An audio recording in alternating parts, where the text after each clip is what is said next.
ਇਹਨਾਂ ਦੇ ਟੈਸਟੀਕਲਸ ਕੱਢ ਲਿੱਤੇ ਗਏ ਸੀਗੇ, ਅੰਡਕੋਸ਼ ਕੱਢ ਦਿੱਤੇ ਗਏ ਸੀਗੇ। ਇਹਨਾਂ ਨੇ ਮਤਲਬ ਮੈਨੂੰ ਪੈਪਸੀ ਦੇ ਵਿੱਚ ਕੁਝ ਚੀਜ਼ ਪਿਲਾਈ ਗਈ। ਤੁਹਾਡੇ ਅੰਡਕੋਸ਼ ਟੈਸਟੀਕਲਸ ਦੇ ਉੱਤੇ ਤੁਹਾਡੇ ਇੰਜੈਕਸ਼ਨ ਵੀ ਭਰਿਆ, ਉਹ ਤਾਂ ਉਹਨਾਂ ਤੁਹਾਨੂੰ ਯਾਦ ਹੈ? ਹਾਂ, ਉਸ ਤੋਂ ਬਾਅਦ ਉਹ ਇੰਜੈਕਸ਼ਨ ਲਾ ਦਿੰਦੇ ਨੇ ਸੁੰਨ ਕਰਕੇ, ਉਸ ਤੋਂ ਬਾਅਦ ਉਹ ਕੱਢਦੇ ਹੁੰਦੇ। ਬੋਡੀ ਦੇ ਵਿੱਚ ਚੇਂਜਸ ਆਏ, ਹਾਰਮੋਨਲ ਚੇਂਜਸ ਆਏ, ਬ੍ਰੈਸਟ ਵਧੀ, ਸਰੀਰ ਤੇ ਵਾਲ ਨਹੀਂ ਆਏ, ਹੱਥਾਂ ਤੇ ਵਾਲ ਚਲੇ ਗਏ। ਜਿਹੜੇ ਸਾਧੂ ਕੈਸਟੇਟਡ ਹੁੰਦੇ ਸੀਗੇ, ਬਾਬੇ ਨੂੰ ਉਹਨਾਂ ਦੇ ਉੱਪਰ ਵਿਸ਼ਵਾਸ ਹੋ ਜਾਂਦਾ ਸੀਗਾ ਵੀ ਇਹ ਹੁਣ ਡੇਰਾ ਛੱਡ ਕੇ ਮੈਨੂੰ ਛੱਡ ਕੇ ਨਹੀਂ ਜਾਂਦੇ। ਛੋਟੇ ਛੋਟੇ ਮਾਸੂਮ ਬੱਚੇ, ਨਾਬਾਲਿਗ ਬੱਚੇ ਜਿਨ੍ਹਾਂ ਦੀ ਉਮਰ 15 ਸਾਲ 16 ਸਾਲ ਜਾਂ 17 ਸਾਲ, ਮਤਲਬ ਇਹਨੇ ਕਿਸੇ ਨੂੰ ਨਹੀਂ ਬਖਸ਼ਿਆ, ਸਭ ਨੂੰ ਇਹਨੇ ਵੱਢ ਕੇ ਰੱਖਿਆ। ਔਰ ਇਹ ਸੈੱਟ ਪੈਟਰਨ ਕੀ ਸੀਗਾ ਜਿਹਦੇ ਤਹਿਤ ਇਹ ਮਾਈਂਡ ਵਾਸ਼ ਕਰਦੇ ਸੀਗੇ ਸਾਰਿਆਂ ਦਾ? ਤੁਹਾਨੂੰ ਮੋਕਸ਼ ਦੀ ਪ੍ਰਾਪਤੀ ਹੋਊਗੀ, ਤੁਹਾਨੂੰ ਪਰਮਾਤਮਾ ਦੇ ਦਰਸ਼ਨ ਹੋਣਗੇ। ਉਹ ਸਾਧੂ ਬਣਾਉਂਦਾ ਸੀਗਾ ਕਿਸੇ ਨੂੰ, ਉਦੋਂ ਇੱਕ ਬਰਫੀ ਦਾ ਪ੍ਰਸ਼ਾਦ ਦਿੰਦਾ ਸੀਗਾ।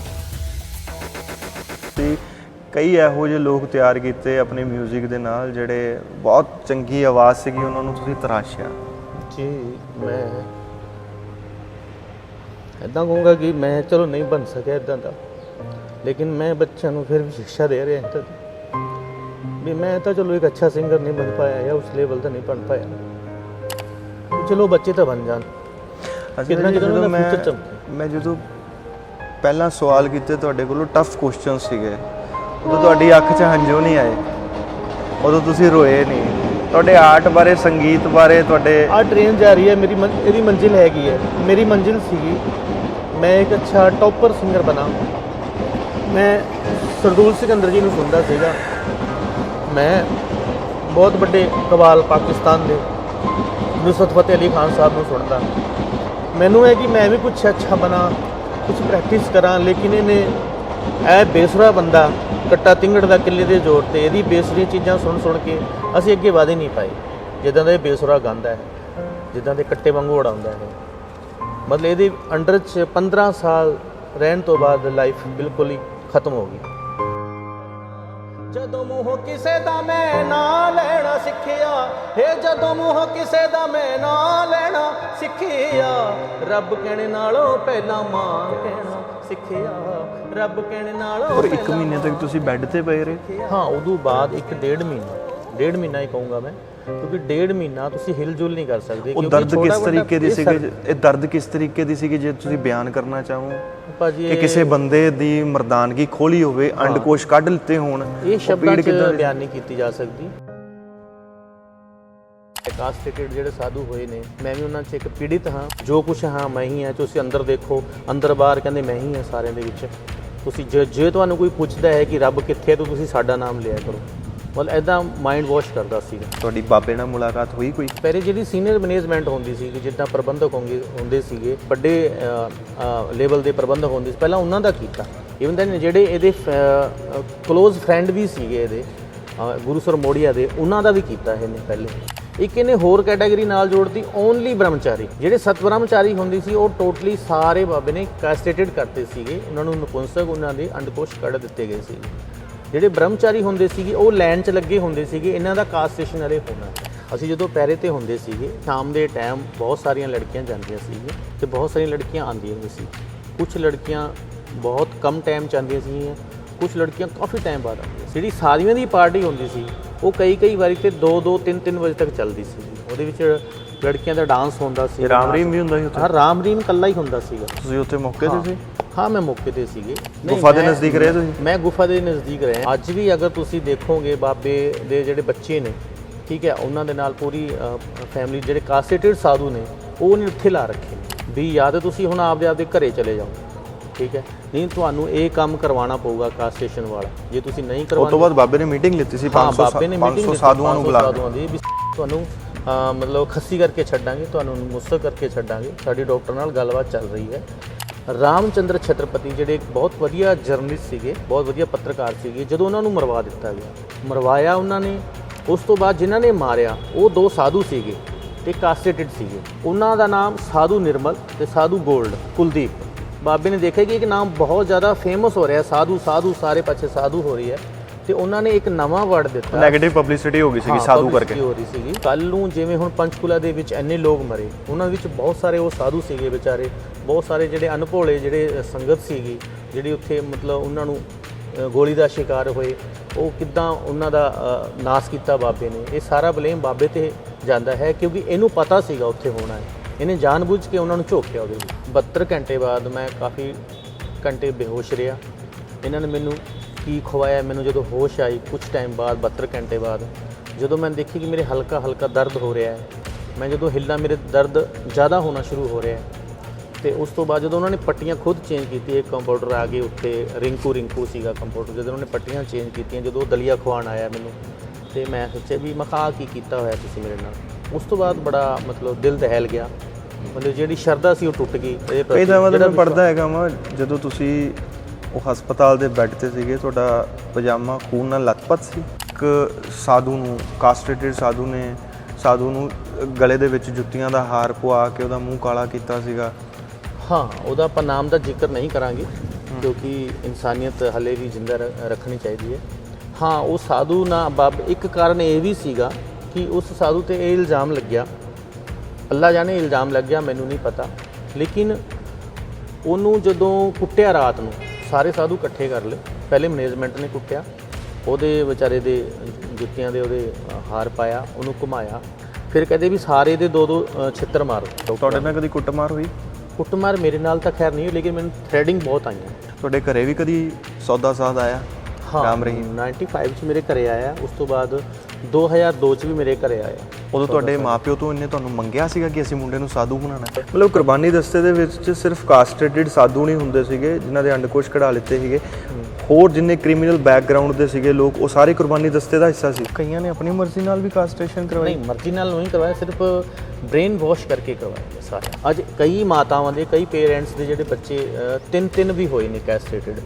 ਇੱਕ ਮਾਂ ਦੇ 3 ਬੱਚੇ ਕਾਸਟ੍ਰੇਟ ਕਰਤੇ, ਉਹਨਾਂ ਨੂੰ ਅੰਡਕੋਸ਼ ਕੱਢਤੇ, ਉਹਨਾਂ ਨੂੰ ਮਤਲਬ ਨਪੁੰਸਕ ਕਰਤਾ।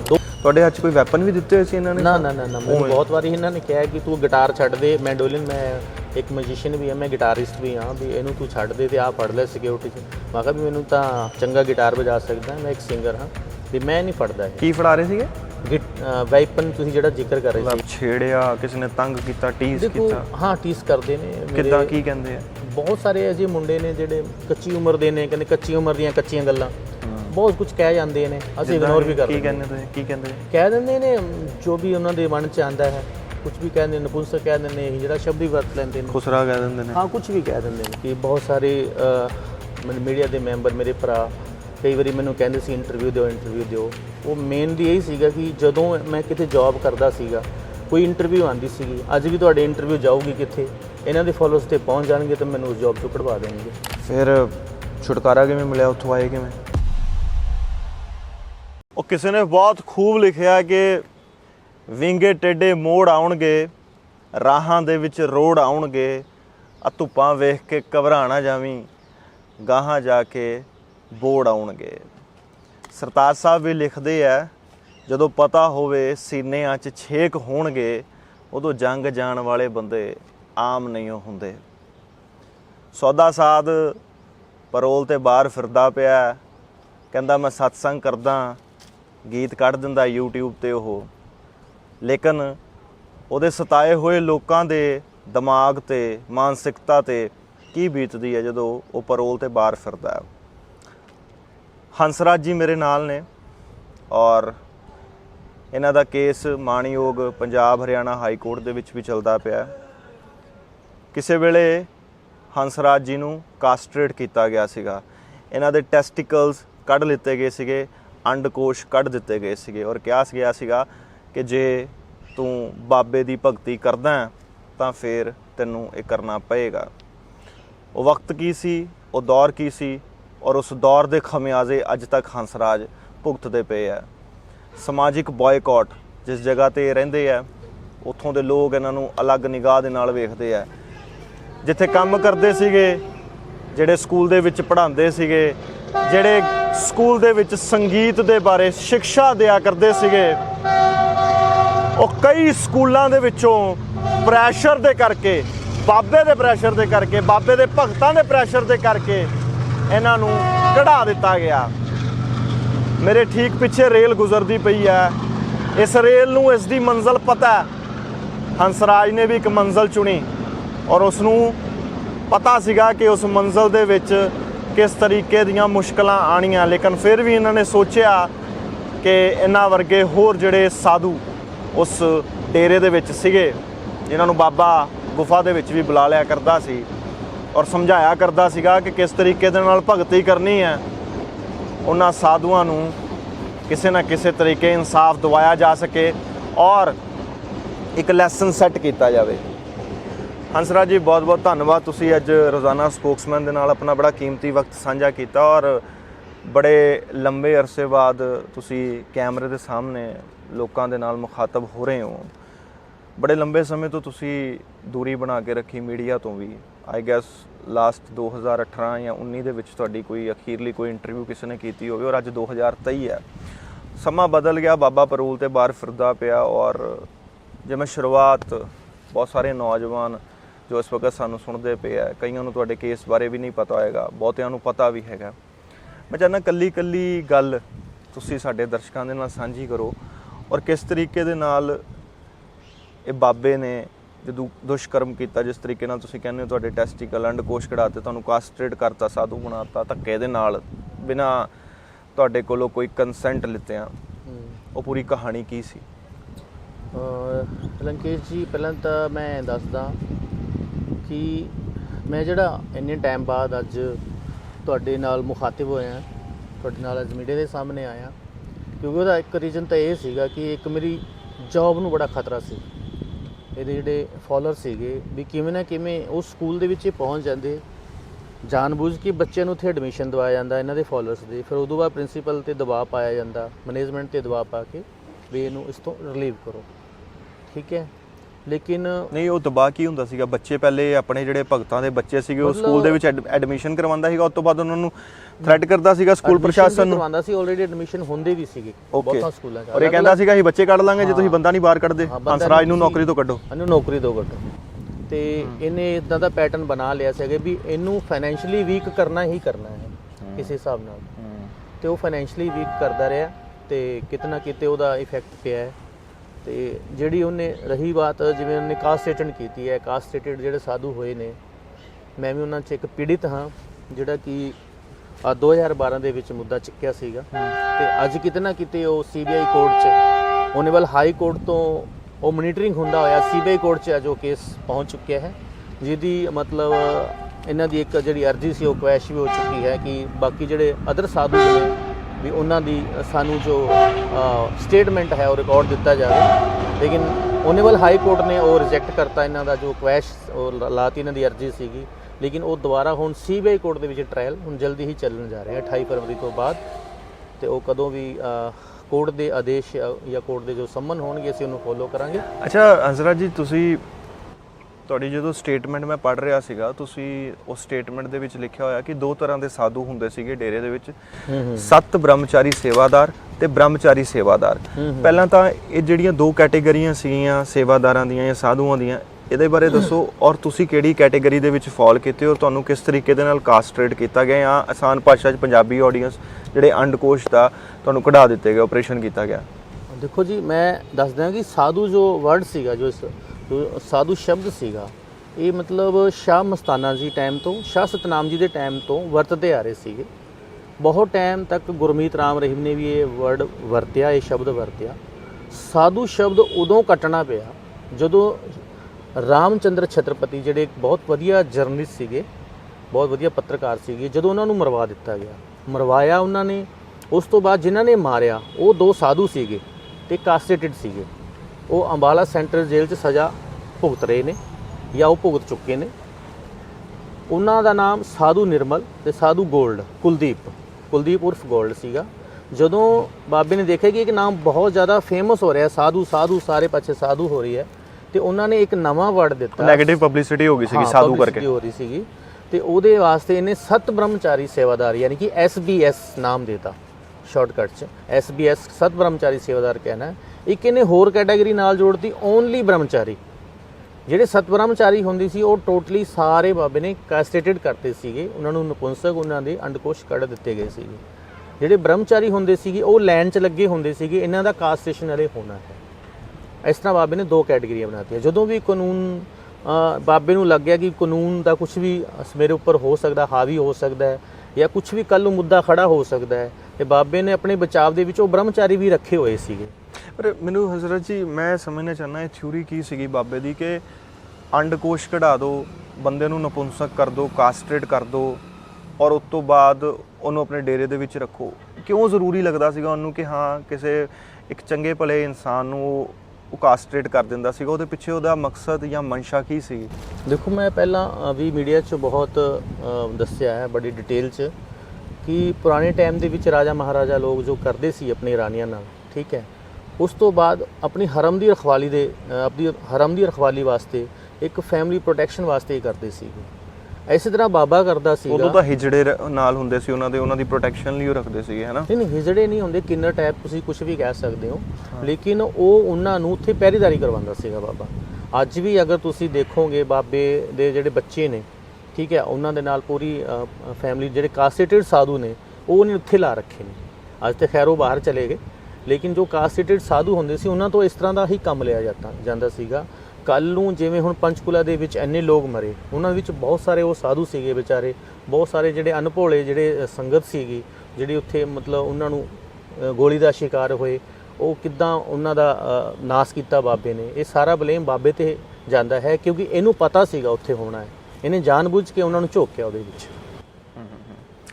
ਔਰ ਜੇ ਫਲੈਸ਼ਬੈਕ ਦੇ ਵਿੱਚ ਜਾਈਏ ਔਰ ਉਹੀ ਪੰਨਿਆਂ ਨੂੰ ਮੈਂ ਅਨਫੋਲਡ ਕਰਨ ਦੀ ਕੋਸ਼ਿਸ਼ ਕਰਾਂ ਤਾਂ ਤੁਸੀਂ ਪਹਿਲਾਂ ਇਹ ਦੱਸੋ ਕਿ ਤੁਸੀਂ ਡੇਰੇ ਦੇ ਨਾਲ ਐਸੋਸੀਏਟ ਕਦੋਂ, ਇਹ ਡੇਰੇ 'ਚ ਜਾਣਾ ਕਦੋਂ ਸ਼ੁਰੂ ਕੀਤਾ ਔਰ ਤੁਹਾਨੂੰ ਇਸ ਨੇ ਕਦੋਂ ਸਾਧੂ ਬਣਾਇਆ?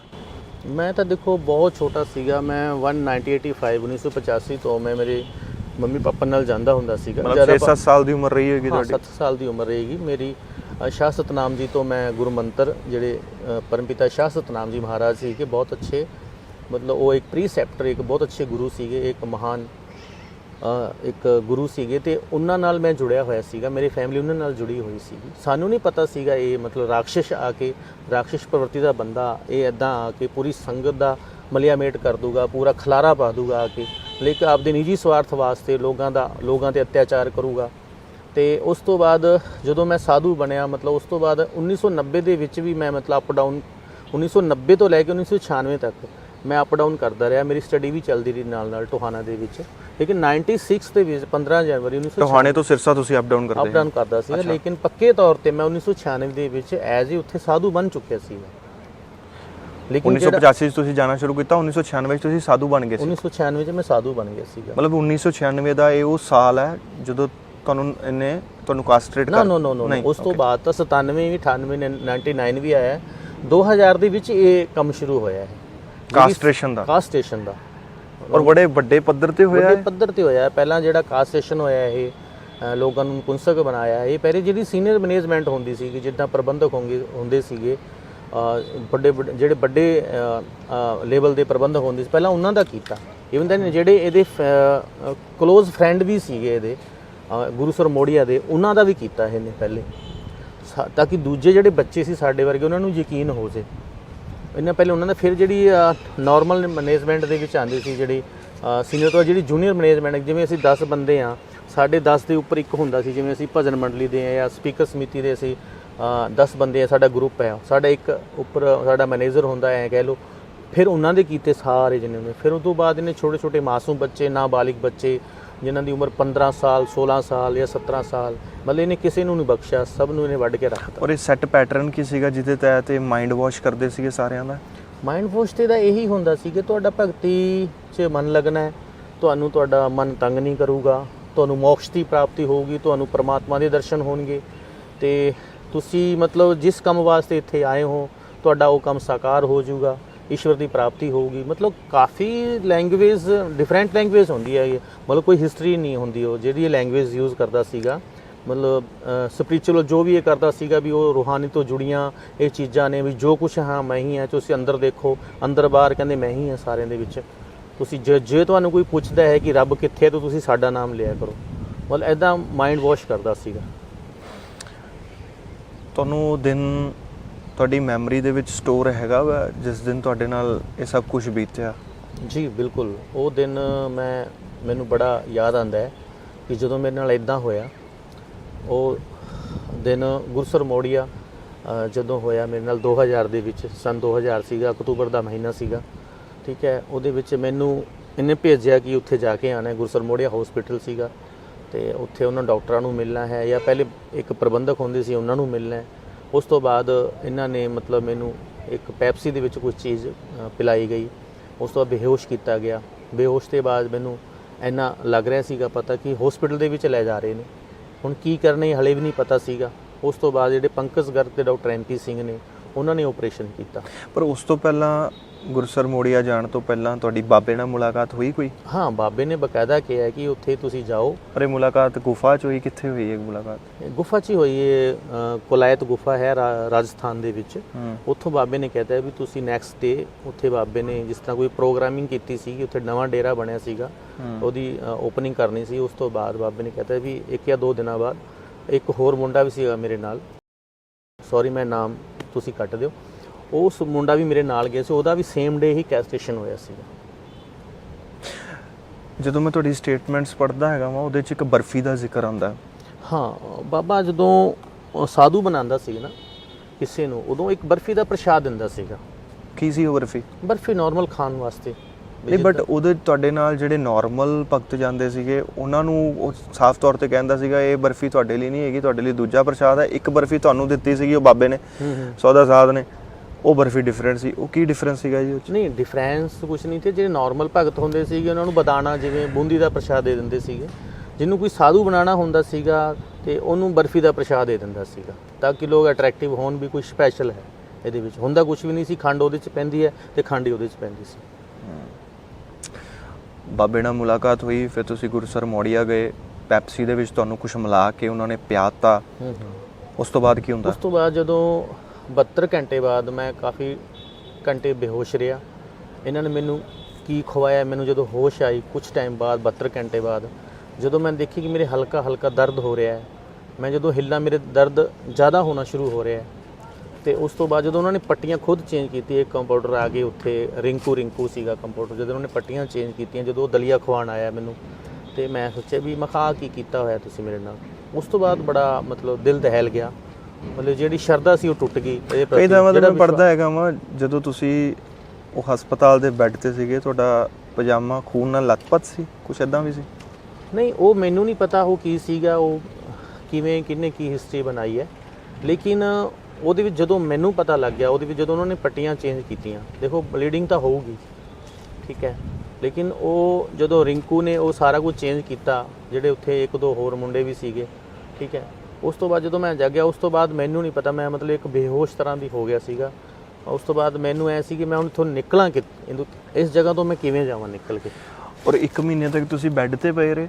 ਹਾਂ, ਉਦੋਂ ਬਾਅਦ 1-1.5 ਮਹੀਨਾ ਹੀ ਕਹੂੰਗਾ ਮੈਂ, ਕਿਉਂਕਿ 1.5 ਮਹੀਨਾ ਤੁਸੀਂ ਹਿਲਜੁਲ ਨਹੀਂ ਕਰ ਸਕਦੇ। ਉਹ ਦਰਦ ਕਿਸ ਤਰੀਕੇ ਦੀ ਸੀਗੀ? ਇਹ ਦਰਦ ਕਿਸ ਤਰੀਕੇ ਦੀ ਸੀਗੀ ਜੇ ਤੁਸੀਂ ਬਿਆਨ ਕਰਨਾ ਚਾਹੋ ਭਾਜੀ? ਕਿ ਕਿਸੇ ਬੰਦੇ ਦੀ ਮਰਦਾਨਗੀ ਖੋਲੀ ਹੋਵੇ, ਅੰਡਕੋਸ਼ ਕੱਢ ਲਿੱਤੇ ਹੋਣ, ਇਹ ਸ਼ਬਦਾਂ 'ਚ ਬਿਆਨ ਨਹੀਂ ਕੀਤੀ ਜਾ ਸਕਦੀ। ਇਹ ਜਿਹੜਾ ਦਰਦ ਕਹਿੰਦਾ ਜਿਸ ਲੱਗ ਜਾਣੇ ਸੋਈ ਜਾਣੇ, ਜਿਹਨੂੰ ਲੱਗੀ ਹੁੰਦੀ ਹੈ ਨਾ, ਜਿਹਦੇ ਤੁਹਾਨੂੰ ਲੱਗੀ ਹੁੰਦੀ ਹੈ, ਉਹਨੂੰ ਪਤਾ ਹੁੰਦਾ ਹੈ ਕਿ ਇਹ ਦਰਦ ਬੜਾ ਇੱਕ ਦਰਦਨਾਕ ਜੋ ਇੱਕ ਹਾਦਸਾ ਹੈ, ਖੌਫਨਾਕ ਹੋਇਆ ਹੈ, ਉਹ ਮੈਨੂੰ ਪਤਾ ਹੈ ਕਿ। ਲੇਕਿਨ ਮੈਂ ਉਸ ਤੋਂ ਬਾਅਦ ਵੀ ਹਿੰਮਤ ਨਹੀਂ ਹਾਰੀ। ਮੈਨੂੰ ਇਹ ਵੀ ਜਦੋਂ ਮੇਰੇ ਨਾਲ ਹੋਇਆ ਉਹ ਤਾਂ ਹੁਣ ਹੋ ਚੁੱਕਿਆ, ਵੀ ਬਾਕੀ ਮੁੰਡਿਆਂ ਨਾਲ, ਬਾਕੀ ਸਾਧੂਆਂ ਨਾਲ ਇਦਾਂ ਨਾ ਹੋਵੇ, ਮੇਰੇ ਭਰਾਵਾਂ ਨਾਲ ਨਾ ਹੋਵੇ, ਇਸ ਕਰਕੇ ਮੈਨੂੰ ਇਹ ਕਦਮ ਚੁੱਕਣਾ ਪਿਆ ਅੱਗੇ ਆ ਕੇ। 1 ਮਹੀਨਾ ਤੁਸੀਂ ਬੈੱਡ ਤੇ ਪਏ ਰਹੇ? ਜੀ, 1-1.5 ਮਹੀਨਾ ਮੈਂ ਬੈੱਡ ਤੇ ਪਿਆ ਰਿਹਾ। ਤੁਹਾਡੇ ਘਰੇ ਵੀ ਕਦੀ ਸੌਦਾ ਸਾਧ ਆਇਆ? ਹਾਂ, ਰਾਮ ਰਹੀਮ 95 ਚ ਮੇਰੇ ਘਰੇ ਆਇਆ। ਉਸ ਤੋਂ ਬਾਅਦ 2002 ਚ ਵੀ ਮੇਰੇ ਘਰੇ ਆਇਆ। ਉਦੋਂ ਤੁਹਾਡੇ ਮਾਪਿਓ ਤੋਂ ਇਹਨੇ ਤੁਹਾਨੂੰ ਮੰਗਿਆ ਸੀਗਾ ਕਿ ਅਸੀਂ ਮੁੰਡੇ ਨੂੰ ਸਾਧੂ ਬਣਾਉਣਾ? ਨਹੀਂ, 95 ਚ ਬਾਬੇ ਨੇ ਖੁਦ ਕੰਪੈਲ ਕੀਤਾ ਸੀਗਾ ਵੀ ਤੁਹਾਡਾ ਬੱਚਾ ਸਾਧੂ ਬਣਨ ਦੇ ਕਾਬਿਲ ਹੈ, ਟੈਲੈਂਟ ਹੈ, ਇਹ ਅੱਛਾ ਬਣ ਸਕਦਾ ਹੈ, ਅੱਗੇ ਹੋਰ ਵੀ ਜਾ ਸਕਦਾ ਹੈ, ਰੂਹਾਨੀ ਚ ਤਰੱਕੀ ਕਰ ਸਕਦਾ ਹੈ, ਸਪਿਰਿਚੁਅਲਿਟੀ ਹੈ ਇਹਦੇ ਅੰਦਰ, ਤੇ ਤੁਸੀਂ ਇਹਨੂੰ ਸਾਧੂ ਬਣਾਓ, ਡੇਰੇ ਛੱਡੋ। ਮੰਮੀ ਪਾਪਾ ਕਹਿੰਦੇ ਨਹੀਂ ਵੀ ਅਸੀਂ ਇਹਨੂੰ ਪੜ੍ਹਾਉਣਾ ਹੈ, ਅੱਗੇ ਇਹਦੀ ਮੈਰਿਜ ਕਰਾਂਗੇ, ਠੀਕ ਹੈ, ਵੀ ਸਾਡਾ ਇਹ ਲਾਡਲਾ ਪੁੱਤ ਹੈ। ਹਾਲਾਂਕਿ 2 ਬ੍ਰਦਰ ਹੋਰ ਵੀ ਸੀਗੇ, ਲੇਕਿਨ ਇੱਕ ਛੋਟੇ ਬੱਚੇ ਨਾਲ ਮੰਮੀ ਪਾਪਾ ਨੂੰ ਮੋਹ ਹੁੰਦਾ ਹੈ, ਮਾਂ ਨੂੰ ਜ਼ਿਆਦਾ ਪਿਆਰ ਹੁੰਦਾ ਹੈ, ਤੇ ਮਤਲਬ ਮਾਈਂਡ ਵਾਸ਼ ਇਸ ਕਦਰ ਕਰ ਰੱਖਿਆ ਸੀ ਕਿ ਬਾਬੇ ਨੇ ਆਪਣੇ ਜਾਲ 'ਚ ਫਸਾ ਰੱਖਿਆ ਸੀਗਾ। ਜਿਹੜਾ ਹੰਸਰਾਜ ਜੀ ਕੁਰਬਾਨੀ ਦਸਤੇ ਬਾਰੇ ਗੱਲ ਹੁੰਦੀ ਹੈ, ਇਹ ਸਾਰਾ ਜੋ ਸਾਧੂ ਸੀਗੇ ਇਹਨਾਂ ਦੇ ਨਾਲ ਹੀ ਮਿਲਾ ਕੇ ਕੁਰਬਾਨੀ ਦਸਤਾ ਤਿਆਰ ਕਰਾਇਆ ਗਿਆ ਸੀ? ਨਹੀਂ, ਜਿਹੜਾ ਕੁਰਬਾਨੀ ਦਸਤਾ ਹੁੰਦਾ ਸੀਗਾ ਵੀ ਅਮਰੀਕ ਸਿੰਘ ਇੱਕ ਗੈਂਗ ਦਾ ਜਿਹੜਾ ਗੈਂਗਸਟਰ ਸੀਗਾ ਬਹੁਤ ਵੱਡਾ, ਅੱਛਾ, ਜਿਹੜਾ ਇੱਕ ਸ਼ੂਟਰ ਸੀਗਾ, ਸ਼ਾਰਪ ਸ਼ੂਟਰ ਸੀਗਾ, ਉਹਦੇ ਅੰਡਰ 'ਚ ਪੰਜਾਬ ਪੁਲਿਸ ਦੇ ਹੈਪੀ ਗਨਮੈਨ, ਉਹਨੂੰ ਹੈਪੀ ਦੇ ਨਾਮ ਤੋਂ ਜਾਣਿਆ ਜਾਂਦਾ, ਉਹਦੇ ਹੁੰਦੇ ਸੀਗੇ ਰਿਟਾਇਰਡ ਕੁਝ ਸੂਬੇਦਾਰ ਹੁੰਦੇ ਸੀਗੇ, ਤੇ ਇਹ ਮੇਨ ਇੰਚਾਰਜ ਹੁੰਦੇ ਸੀਗੇ। ਉਹਨਾਂ ਦੇ ਅੰਡਰ 'ਚ ਕਾਫੀ ਸਾਰੇ ਸਾਧੂ ਵੀ ਹੁੰਦੇ ਸੀਗੇ, ਹੋਰ ਅੰਨੇ ਲੋਕ ਵੀ ਹੁੰਦੇ ਸੀਗੇ ਡਿਫਰੈਂਟ, ਜਿਹੜੇ ਮਤਲਬ ਜਿਨ੍ਹਾਂ ਦੇ ਮਾਈਂਡ ਇੱਦਾਂ ਦੇ ਸੀ, ਕ੍ਰਿਮੀਨਲ ਟਾਈਪ ਦੇ ਹੁੰਦੇ ਸੀਗੇ।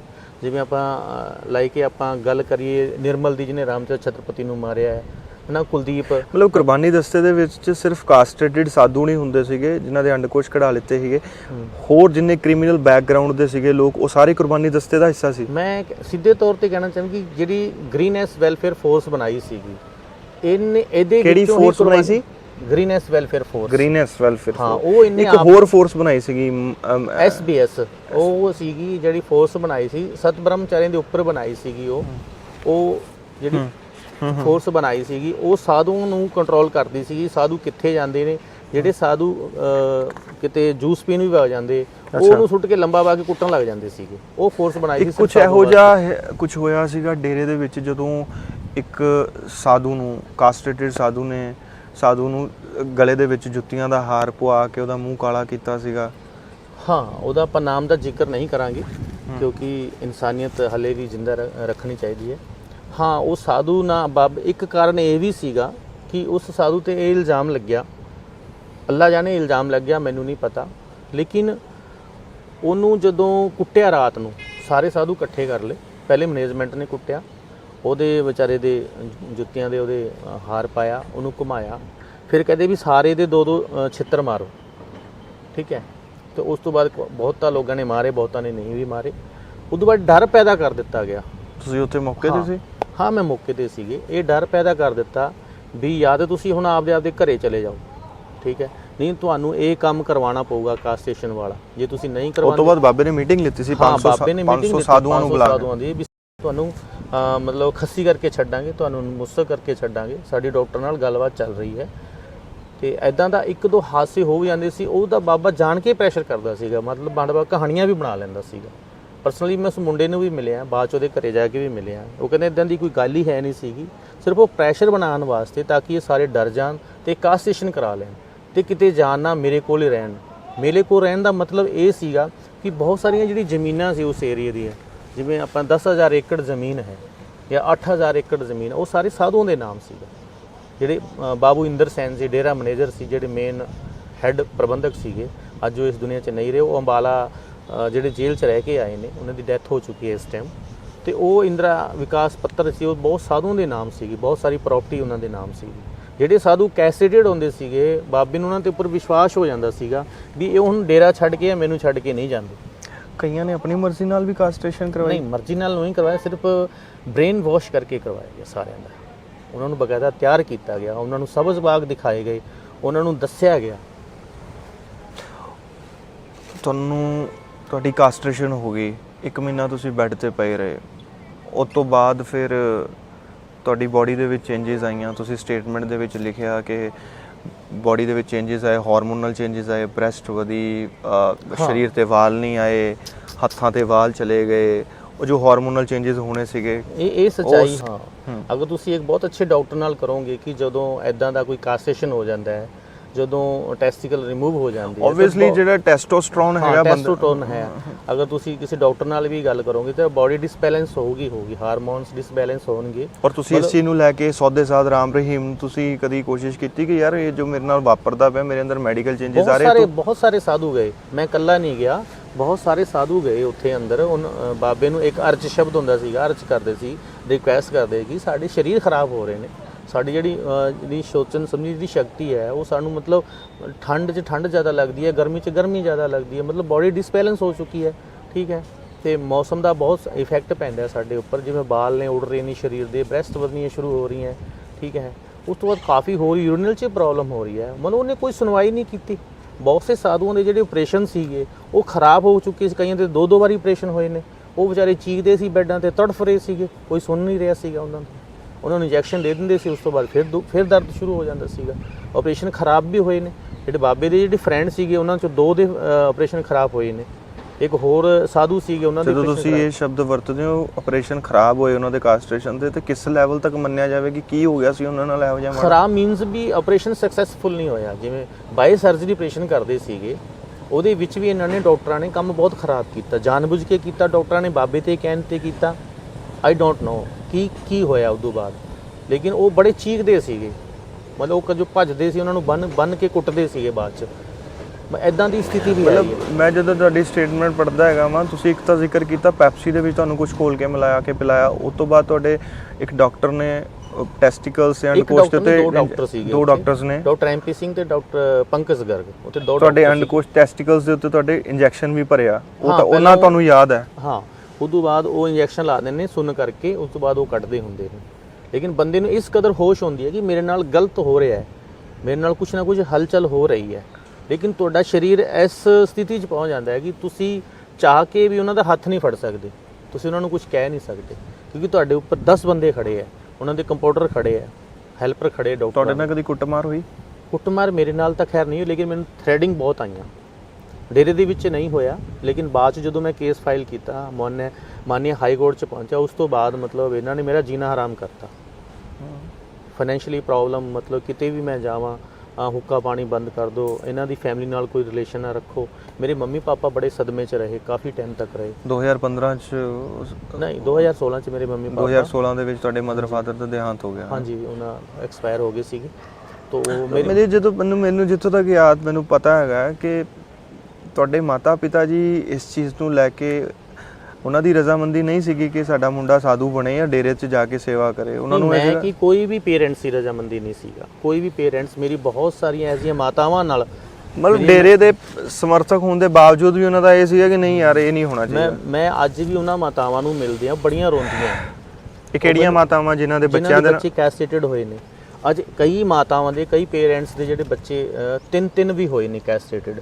ਇੱਕ ਮਾਂ ਦੇ 3 ਬੱਚੇ ਕਾਸਟ੍ਰੇਟ ਕਰਤੇ, ਉਹਨਾਂ ਨੂੰ ਅੰਡਕੋਸ਼ ਕਰਤੇ, ਉਹਨਾਂ ਨੂੰ ਮਤਲਬ ਨਪੁੰਸਕ ਕਰਤਾ। 2 ਤਾਂ ਆਮ ਗੱਲ ਹੀ ਹੈ, 2 ਬੱਚੇ ਤਾਂ ਆਮ ਗੱਲ ਹੈ। ਤੁਹਾਡੇ ਵੀ ਤਾਂ 3 ਭਰਾ ਸੀਗੇ, ਤੁਸੀਂ ਹੋਏ, ਬਾਕੀ 2 ਜਿਹੜੇ ਮੇਰੇ ਭਰਾ ਤਾਂ ਸਾਧੂ ਹੀ ਨਹੀਂ ਬਣੇ ਸੀਗੇ, ਮੈਂ ਇਕੱਲਾ ਹੀ ਮੇਰੀ ਫੈਮਿਲੀ 'ਚੋਂ ਸਾਧੂ ਬਣਿਆ ਸੀਗਾ 1996 ਦੇ ਵਿੱਚ।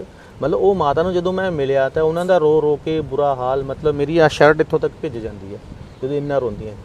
ਫਿਰ ਵੀ ਕਿਤੇ ਨਾ ਕਿਤੇ ਉਹ ਮੈਨੂੰ ਸ਼ਾਬਾਸ਼ੀਆਂ ਦਿੰਦੀਆਂ ਕਿ ਪੁੱਤ ਤੂੰ ਬਹੁਤ ਵਧੀਆ ਕੰਮ ਕੀਤਾ, ਸਾਡੇ ਪੁੱਤ ਤਾਂ ਚਲੋ ਅੱਗੇ ਆਏ ਨਹੀਂ, ਸਾਡੇ ਪੁੱਤਾਂ ਵਾਲਾ ਕੰਮ ਤੂੰ ਕਰਤਾ, ਵੀ ਇਹਨੂੰ ਚੰਗੀ ਤਰ੍ਹਾਂ ਇਹਨੂੰ ਕੋਰਟ 'ਚ ਸਜ਼ਾ ਮਿਲਣੀ ਚਾਹੀਦੀ ਹੈ। ਕਿਤੇ ਨਾ ਕਿਤੇ ਉਹ ਮਾਵਾਂ ਦਾ ਦਰਦ ਵੀ ਇਸ ਕੇਸ ਦੇ ਨਾਲ ਜੁੜਿਆ ਹੋਇਆ।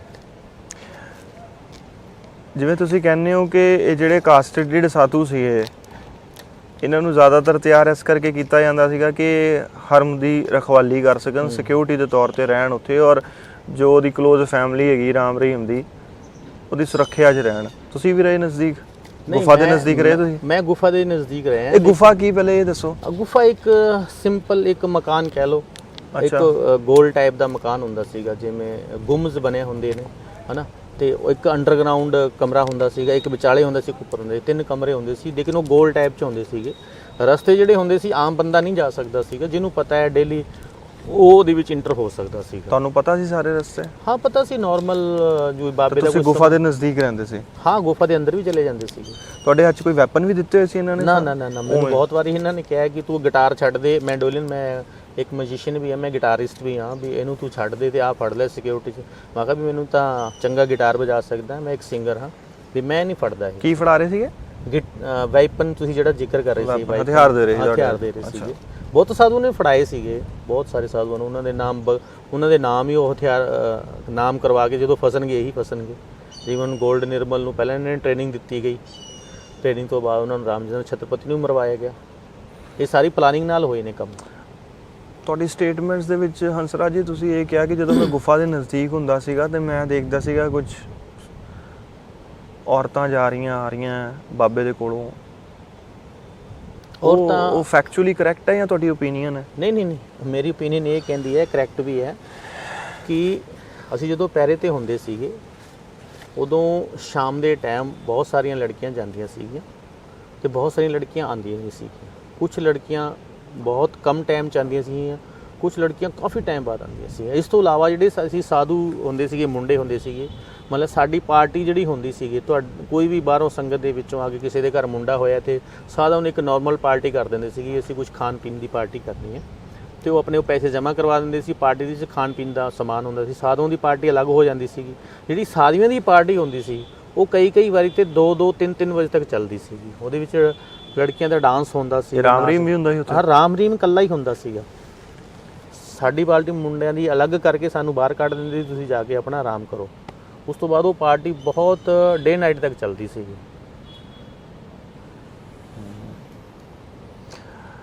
ਫਿਰ ਛੁਟਕਾਰਾ ਕਿਵੇਂ ਮਿਲਿਆ, ਉੱਥੋਂ ਆਏ ਕਿਵੇਂ ਡੇਰੇ ਤੋਂ? ਮੈਂ ਬਾਬੇ ਨੂੰ ਲੈਟਰ ਕਈ ਲਿਖੇ। ਬਾਬੇ ਨੂੰ ਲੈਟਰ ਪਾਏ ਤੁਸੀਂ? ਹਾਂ, ਮੈਂ ਬਾਬੇ ਨੂੰ। ਔਰ ਲੈਟਰ 'ਚ ਕੀ ਲਿਖਦੇ ਸੀ ਤੁਸੀਂ? ਮੈਂ ਲੈਟਰ 'ਚ ਐਂ ਪਾਇਆ ਸੀਗਾ ਕਿ ਮੇਰਾ ਇੱਥੇ ਮਨ ਨਹੀਂ ਲੱਗ ਰਿਹਾ ਤੇ ਮੈਂ ਇੱਥੇ ਰਹਿਣਾ ਨਹੀਂ ਚਾਹੁੰਦਾ, ਵੀ ਮੈਂ ਆਪਣਾ ਜਦੋਂ ਤੁਸੀਂ ਇਹੋ ਜਿਹੀ ਲੈਟਰ ਪਾਉਂਦੇ ਹੋ, ਇੱਕ ਕ੍ਰਿਮੀਨਲ ਮਾਈਂਡ ਦੇ ਬੰਦੇ ਨੂੰ ਇਨਸਿਕਿਉਰਿਟੀ ਪੈਦਾ ਨਹੀਂ ਹੁੰਦੀ ਕਿ ਯਾਰ ਇਹ ਇਹੋ ਜਿਹੇ ਬਿਆਨ ਦੇ ਰਿਹਾ, ਲੈਟਰ 'ਚ ਲਿਖ ਕੇ ਦੇ ਰਿਹਾ, ਇਹ ਭੱਜ ਨਾ ਜਾਵੇ? ਇਹੀ ਤਾਂ ਸੀਗਾ ਕਿ ਅਗਰ ਮੈਂ ਇਹਨੂੰ ਕਹਿੰਦਾ ਕਿ ਮੈਂ ਤੁਹਾਨੂੰ ਮਤਲਬ ਮੈਂ ਤੁਹਾਡੇ ਬਾਰੇ ਕੁਝ ਬੋਲੂੰਗਾ ਬਾਹਰ ਜਾ ਕੇ, ਠੀਕ ਹੈ, ਮੈਂ ਇਹਨੂੰ ਆਰਾਮ ਨਾਲ ਆਇਆ। ਮੈਂ ਮੇਰੇ ਮੰਮੀ ਪਾਪਾ ਨੂੰ ਬੁਲਾਇਆ ਉੱਥੇ ਵੀ ਮੈਂ ਇੱਥੋਂ ਜਾਣਾ ਚਾਹੁੰਦਾ, ਵੀ ਆਪਾਂ ਮਿਲ ਕੇ ਇੱਥੋਂ ਜਾਣਾ ਚਾਹੁੰਦੇ ਹਾਂ। ਉਸ ਤੋਂ ਬਾਅਦ ਮੈਂ 15 ਅਕਤੂਬਰ 2009 ਦੇ ਵਿੱਚ ਮੈਂ ਆਪਣੇ ਘਰੇ ਆ ਗਿਆ ਸੀਗਾ। ਮੈਂ ਆਪਣਾ ਕੰਮ ਕੀਤਾ, ਆਪਣਾ ਮੈਂ ਸਿੰਗਿੰਗ ਕੀਤੀ, ਮੈਂ 2 ਪੈਸੇ ਜੋੜੇ।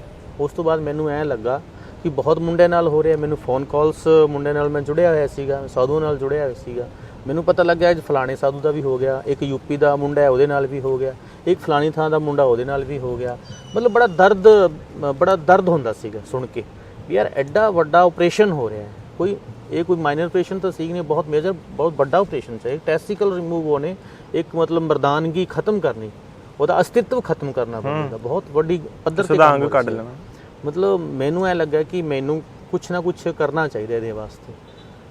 ਮੈਨੂੰ ਫਰੈਂਡ ਮਿਲੇ, ਗੁਰਦਾਸ ਸਿੰਘ ਤੂਰ ਵਰਗੇ, ਠੀਕ ਹੈ, ਉਹ ਵਿਚਾਰੇ ਆਏ ਤੇ ਮੈਂ ਉਹਨਾਂ ਨੂੰ ਬੁਲਾਇਆ ਤੇ ਉਹਨਾਂ ਨਾਲ ਗੱਲਬਾਤ ਹੋਈ। ਸਾਨੂੰ ਸਰਦਾਰ ਨਵਕੀਨ ਸਿੰਘ ਜੀ ਲਾਇਰ ਨੇ, ਅੱਜ ਵੀ ਮੇਰਾ ਕੇਸ ਲੜਦੇ ਨੇ, ਤੇ ਪਟਿਆਲਾ ਦੇ ਵਰਮਾ ਸਾਹਿਬ ਨੇ, ਤੇ ਅੱਜ ਸੀਬੀਆਈ ਕੋਰਟ 'ਚ ਉਹ ਲੜਦੇ ਨੇ, ਹਰਿੰਦਰਪਾਲ ਸਿੰਘ ਵਰਮਾ। ਤੇ ਸਰਦਾਰ ਨਵਕੀਨ ਸਿੰਘ ਜੀ ਨੇ ਜਦੋਂ ਮੇਰੀ ਇਹ ਕਹਾਣੀ ਸੁਣੀ, ਉਹਨਾਂ ਨੂੰ ਮੈਂ ਸਾਰਾ ਦੱਸਿਆ।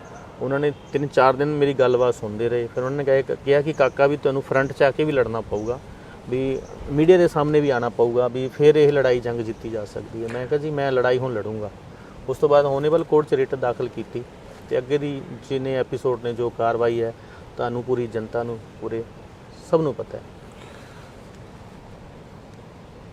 ਇਹ ਅੰਡਕੋਸ਼ ਟੈਸਟੀਕਲਸ ਕੱਢਣ ਤੋਂ ਪਹਿਲਾਂ, ਕਾਸਟਡ ਹੋਣ ਤੋਂ ਪਹਿਲਾਂ ਤੁਹਾਡੇ ਵੀ ਸੁਪਨੇ ਰਹੇ ਹੋਣਗੇ ਕਿ ਯਾਰ ਮੇਰਾ ਵਿਆਹ ਹੋਏਗਾ, ਮੇਰੇ ਮਾਤਾ ਪਿਤਾ ਲਈ ਮੈਂ ਨੂੰਹ ਵਿਆਹ ਕੇ ਲਿਆਉਂਗਾ ਔਰ ਜ਼ਿੰਦਗੀ ਅੱਗੇ ਵਧੇਗੀ? ਨਹੀਂ, ਜਦੋਂ ਅਸੀਂ ਡੇਰੇ 'ਚ ਰਹਿੰਦੇ ਸੀ ਉਹਦੇ ਸਾਡੇ ਐਦਾਂ ਦੇ ਕੋਈ ਇਹ ਨਹੀਂ ਸੀਗੀ ਵੀ ਅਸੀਂ ਵਿਆਹ ਕਰਾਉਣਾ ਹੈ।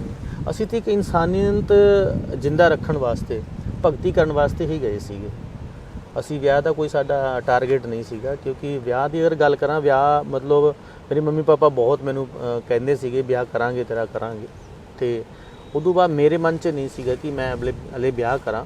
ਮਤਲਬ ਮੈਨੂੰ ਐ ਸੀ ਕਿ ਮੈਂ ਭਗਤੀ ਕਰਾਂ, ਮੈਂ ਕੁਛ ਮਤਲਬ ਭਗਤੀ ਮਾਰਗ 'ਚ ਅੱਗੇ, ਕਿਉਂਕਿ ਉਹ ਕਹਿੰਦੇ ਜੰਨੀ ਜਨੇ ਤੋਂ ਭਗਤ ਜਨੇ ਕਹਿ ਦਾਤਾ ਕਿ ਸੂਰ, ਨਹੀਂ ਤੋਂ ਰਹੇ ਬਾਂਝ ਹੀ ਕਾਇਕ ਬਾਬੇ ਨੂਰ।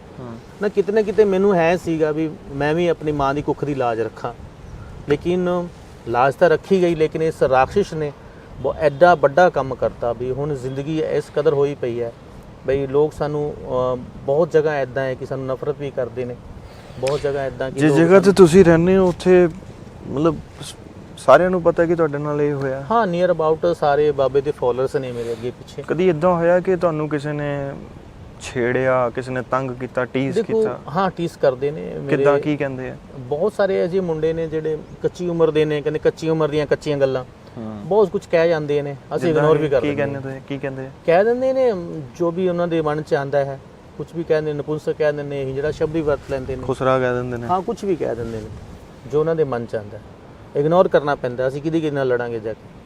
ਨਹੀਂ, ਮੈਂ ਇਸ ਕਰਕੇ ਇਹ ਸਵਾਲ ਪੁੱਛ ਰਿਹਾ ਤੁਹਾਡੇ ਕੋਲ, ਔਰ ਜ਼ਰੂਰੀ ਇਸ ਕਰਕੇ ਸਮਝ ਰਿਹਾ ਪੁੱਛਣਾ ਕਿ ਜਿਨ੍ਹਾਂ ਨਾਲ ਇਹ ਗੁਜ਼ਰੀ ਆ ਉਹਨਾਂ ਨੂੰ ਸਮਾਜਿਕ ਤੌਰ ਤੇ ਕਿੰਨਾ ਕੁਝ ਬਰਦਾਸ਼ਤ ਕਰਨਾ ਪਿਆ। ਜੀ ਬਿਲਕੁਲ ਕਰਨਾ ਪੈਂਦਾ। ਇਹ ਤਾਂ ਹੁਣ ਤੁਸੀਂ ਜਿਵੇਂ ਟ੍ਰੇਨ ਦਾ ਜ਼ਿਕਰ ਕੀਤਾ ਸੀ, ਮੰਜ਼ਿਲ ਉਹ ਆਪਣੀ ਮੰਜ਼ਿਲ ਵੱਲ ਜਾ ਰਹੀ ਹੈ, ਠੀਕ ਹੈ, ਉਹਨੂੰ ਪਤਾ ਹੈ, ਲੇਕਿਨ ਸਾਡੀ ਤਾਂ ਮੰਜ਼ਿਲ ਨਹੀਂ ਪਤਾ ਕਿੱਥੇ ਤੱਕ ਰੁਕੂਗੀ ਜਾ ਕੇ, ਕਿੱਥੇ ਖੜੂਗੀ ਜਾ ਕੇ, ਬਸ ਚੱਲ ਰਹੇ ਹਾਂ ਹਾਲੇ ਅਸੀਂ ਤਾਂ। 2016 ਦੇ ਵਿੱਚ ਤੁਹਾਡੇ ਮਾਤਾ ਪਿਤਾ ਜੀ ਗੁਜ਼ਰ ਗਏ ਔਰ ਤੁਹਾਡੀ ਕਿਸਮਤ ਕਹੋ ਜਾਂ ਖੁਸ਼ਕਿਸਮਤੀ ਕਹੋ ਕਿ ਤੁਹਾਡਾ ਵਿਆਹ ਵੀ ਹੋਇਆ 2016 ਦੇ ਵਿੱਚ ਔਰ ਤੁਸੀਂ ਇੱਕ ਛੋਟੀ ਜਿਹੀ ਬੱਚੀ ਅਡਾਪਟ ਵੀ ਕੀਤੀ ਹੈ ਜੀ। ਤੁਸੀਂ ਵੀ ਆਪਣੇ ਵਿਆਹ ਬਾਰੇ ਥੋੜਾ ਦੱਸੋ ਥੋੜਾ। ਨਹੀਂ, ਵਿਆਹ ਤਾਂ ਦੇਖੋ ਨਾਰਮਲ ਜਿਵੇਂ ਲੋਕ ਕਰਵਾਉਂਦੇ ਨੇ, ਸ਼ਾਇਦ ਤੁਸੀਂ ਕਰਾਇਆ ਮੈਨੂੰ ਨਹੀਂ ਪਤਾ ਹਲੇ। ਨਾਰਮਲ ਜਿਵੇਂ ਹੋਇਆ ਹੈ ਕਿ ਮੇਰੇ ਬ੍ਰਦਰ ਦੇ ਕੋਈ ਰਿਲੇਟਿਵ ਸੀਗੇ, ਉਹਨਾਂ ਨੂੰ ਇੱਕ ਅੱਛੇ ਪਰਿਵਾਰ ਦੀ ਕੀ ਹੈ ਹੰਸਰਾਜ ਜੀ, ਮੈਂ ਸਵਾਲ ਇਸ ਕਰਕੇ ਪੁੱਛ ਰਿਹਾ ਹਾਂ, ਇੱਕ ਪਾਸੇ ਤਾਂ ਅਸੀਂ ਇਹ ਇੰਟਰਵਿਊ ਲੋਕਾਂ ਤੱਕ ਪਹੁੰਚਾ ਰਹੇ ਹਾਂ ਔਰ ਗੱਲ ਕਰ ਰਹੇ ਹਾਂ ਕਿ ਤੁਹਾਡੇ ਨਾਲ ਜੋ ਬੀਤਿਆ, ਇਹਨਾਂ ਨੇ ਤੁਹਾਡੇ ਨਾਲ ਜੋ ਕੀਤਾ, ਕਾਸਟਰੇਟ ਕੀਤਾ, ਨਪੁੰਸਕ ਬਣਾਤਾ ਔਰ ਉਸ ਤੋਂ ਬਾਅਦ ਵਿਆਹ ਹੋ ਜਾਣਾ। ਨਹੀਂ, ਅਮਰੀਕਾ ਦੇ ਵਿੱਚ ਬਹੁਤ ਮੁੰਡੇ ਨਾਲ ਵਿਆਹ ਕਰਵਾ ਰਹੇ, ਕੁੜੀਆਂ ਨਾਲ ਵਿਆਹ ਕਰਾ ਰਹੀਆਂ। ਅਮਰੀਕਾ ਦੇ ਵਿੱਚ ਇਵਨ ਦੇ ਲੋਕ ਡੌਗੀ ਨਾਲ ਵੀ ਵਿਆਹ ਕਰਵਾ ਰਹੇ ਨੇ। ਮੈਂ ਤਾਂ ਹਲੇ ਖੈਰ ਫਿਰ ਵੀ ਇਨਸਾਨ ਹਾਂ ਤੇ ਐਦਾਂ ਦੀ ਕੁਛ ਨਹੀਂ ਗੱਲ, ਬਸ ਮੈਨੂੰ ਵੇਖਣ ਆਏ ਸੀ, ਉਹਨਾਂ ਨੂੰ ਮੈਂ ਸਾਰਾ ਕੁਝ ਦੱਸਦਾ ਆਪਦੇ ਬਾਰੇ। ਜਿਹੜੇ ਮੇਰੇ ਮਦਰ ਇਨ ਲਾਅ ਸੀਗੇ, ਮੈਂ ਇੱਕ ਇੱਕ ਚੀਜ਼ ਖੋਲ੍ਹ ਕੇ ਦੱਸਦੀ ਕਿ ਇੱਦਾਂ ਮੇਰਾ ਆਹ ਸਟੇਟਸ ਹੈ, ਮੈਂ ਇੱਥੇ ਜੌਬ ਕਰਦਾ, ਇੰਨਾ ਮੈਂ ਕਮਾਨਾ, ਜੇ ਤੁਹਾਨੂੰ ਕੋਈ ਡਾਊਟ ਹੈ ਤਾਂ ਦੱਸੋ। ਉਦੋਂ ਬਾਅਦ ਫਿਰ ਤੁਸੀਂ ਬੱਚੀ ਇੱਕ ਅਡਾਪਟ ਕੀਤੀ? ਹਾਂ, ਮੈਂ ਇੱਕ ਬੇਟੀ ਅਡਾਪਟ ਕੀਤੀ ਹੈ। ਬੇਟੀ ਬਾਰੇ ਮੈਂ ਇਸ ਕਰਕੇ ਨਹੀਂ ਕਹਿੰਦਾ, ਉਹਦਾ ਆਉਣ ਵਾਲਾ ਫਿਊਚਰ ਬ੍ਰਾਈਟ ਬਣੇ। ਫੇਅਰ ਇਨਫ ਜੀ, ਮੈਂ ਸਮਝ ਗਿਆ। ਤੁਹਾਡੀ ਸਟੇਟਮੈਂਟ ਦੀ ਸ਼ੁਰੂਆਤੀ ਲਾਈਨਾਂ ਜਦੋਂ ਮੈਂ ਪੜ੍ਹਦਾ ਹੈਗਾ ਵਾਂ ਤੇ ਮੈਨੂੰ ਐਂ ਲੱਗਦਾ ਸੀਗਾ ਕਿ ਹੰਸਰਾਜ ਇੱਕ ਉਹ ਸ਼ਖਸੀਅਤ ਹੈ ਕਿ ਜੇ ਉਹਦੇ ਨਾਲ ਇਹ ਸਭ ਕੁਝ ਨਾ ਵਾਪਰਦਾ ਤਾਂ ਉਹਦੇ ਸੰਗੀਤ ਨੇ, ਉਹਦੇ ਆਰਟ ਨੇ, ਰੱਬ ਵੱਲੋਂ ਦਿੱਤੇ ਫਨ ਨੇ ਜਾਂ ਜੋ ਫਨਕਾਰੀ ਤੁਹਾਡੇ ਕੋਲ ਹੈਗੀ ਆ, ਉਹਨਾਂ ਨੂੰ ਕਿਤੇ ਤਾਂ ਕਿਤੇ ਹੋਰ ਕੋਈ ਮੰਜ਼ਿਲ ਹੁੰਦੀ ਤੁਹਾਡੀ, ਹੈ ਨਾ ਜੀ। ਇਹ ਤਾਂ ਹੈ ਕਿ ਅਗਰ ਮੈਂ ਤੁਸੀਂ ਔਰ ਮੈਨੂੰ ਕਈ ਲੋਕ ਕਹਿੰਦੇ ਹੈਗੇ ਕਿ ਤੁਸੀਂ ਕਈ ਇਹੋ ਜਿਹੇ ਲੋਕ ਤਿਆਰ ਕੀਤੇ ਆਪਣੇ ਮਿਊਜ਼ਿਕ ਦੇ ਨਾਲ ਜਿਹੜੇ ਬਹੁਤ ਚੰਗੀ ਆਵਾਜ਼ ਸੀਗੀ, ਉਹਨਾਂ ਨੂੰ ਤੁਸੀਂ ਤਰਾਸ਼ਿਆ। ਜੀ, ਮੈਂ ਇੱਦਾਂ ਕਹੂੰਗਾ ਕਿ ਮੈਂ ਚਲੋ ਨਹੀਂ ਬਣ ਸਕਿਆ ਇੱਦਾਂ ਦਾ, ਲੇਕਿਨ ਮੈਂ ਬੱਚਿਆਂ ਨੂੰ ਫਿਰ ਵੀ ਸਿੱਖਿਆ ਦੇ ਰਿਹਾ ਇੱਦਾਂ ਦੀ ਵੀ ਮੈਂ ਤਾਂ ਚਲੋ ਇੱਕ ਅੱਛਾ ਸਿੰਗਰ ਨਹੀਂ ਬਣ ਪਾਇਆ ਜਾਂ ਉਸ ਲੈਵਲ 'ਤੇ ਨਹੀਂ ਬਣ ਪਾਇਆ।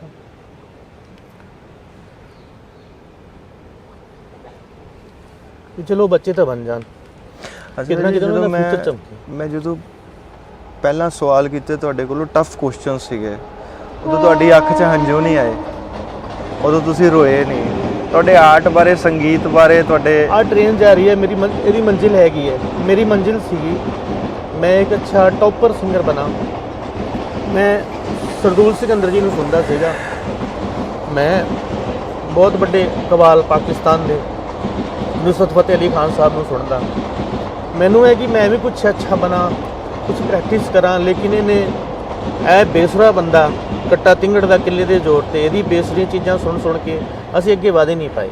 ਜਿੱਦਾਂ ਦਾ ਇਹ ਬੇਸੁਰਾ ਗਾਉਂਦਾ ਹੈ, ਜਿੱਦਾਂ ਦੇ ਕੱਟੇ ਵਾਂਗੂ ਉਡਾਉਂਦਾ ਹੈ, ਮਤਲਬ ਇਹਦੇ ਅੰਡਰ 'ਚ 15 ਸਾਲ ਰਹਿਣ ਤੋਂ ਬਾਅਦ ਲਾਈਫ ਬਿਲਕੁਲ ਹੀ ਖਤਮ ਹੋ ਗਈ। ਮੈਂ ਜਾਣਾ ਕੁਝ ਗਾ ਕੇ ਸੁਣਾਓ ਤੁਸੀਂ। ਤੁਸੀਂ ਮਰਹੂਮ ਸਰਦੂਲ ਸਿਕੰਦਰ ਸਾਹਿਬ ਦਾ ਜ਼ਿਕਰ ਕੀਤਾ, ਕੁਛ ਉਹਨਾਂ ਦਾ ਹੀ ਗੀਤ ਸੁਣਾ ਦਿਓ। ਸਰਦੂਲ ਭਾਜੀ ਦੇ ਤਾਂ ਖੈਰ ਬਹੁਤ ਨੇ, ਮੈਂ ਵੈਸੇ ਸੂਫੀਆਨਾ ਹੰਸ ਭਾਜੀ ਨੂੰ ਵੀ ਸੁਣਦਾ ਰਹਿਣਾ, ਹੰਸਰਾਜ ਹੰਸ ਨੂੰ ਵੀ, ਅਤੇ ਨੁਸਰਤ ਫਤਿਹ ਅਲੀ ਖਾਨ ਦਾ ਬੜਾ ਪਿਆਰੇ ਸੌਂਗ ਨੇ।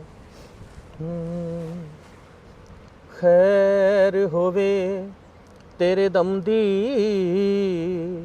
ਹੇ ਮੰਗਾ ਰੋਜ਼ ਮੈਂ ਸੱਜਣ ਦੁਆਵਾਂ, ਇਹ ਸਦਕਾ ਤੇਰਾ ਮੈਂ ਇਹ ਜ਼ਿੰਦੜੀ, ਇਹ ਲੱਖ ਵਾਰੀ ਕੋਲ ਕੁਮਾਵਾਂ। ਹੋ ਪੀਰ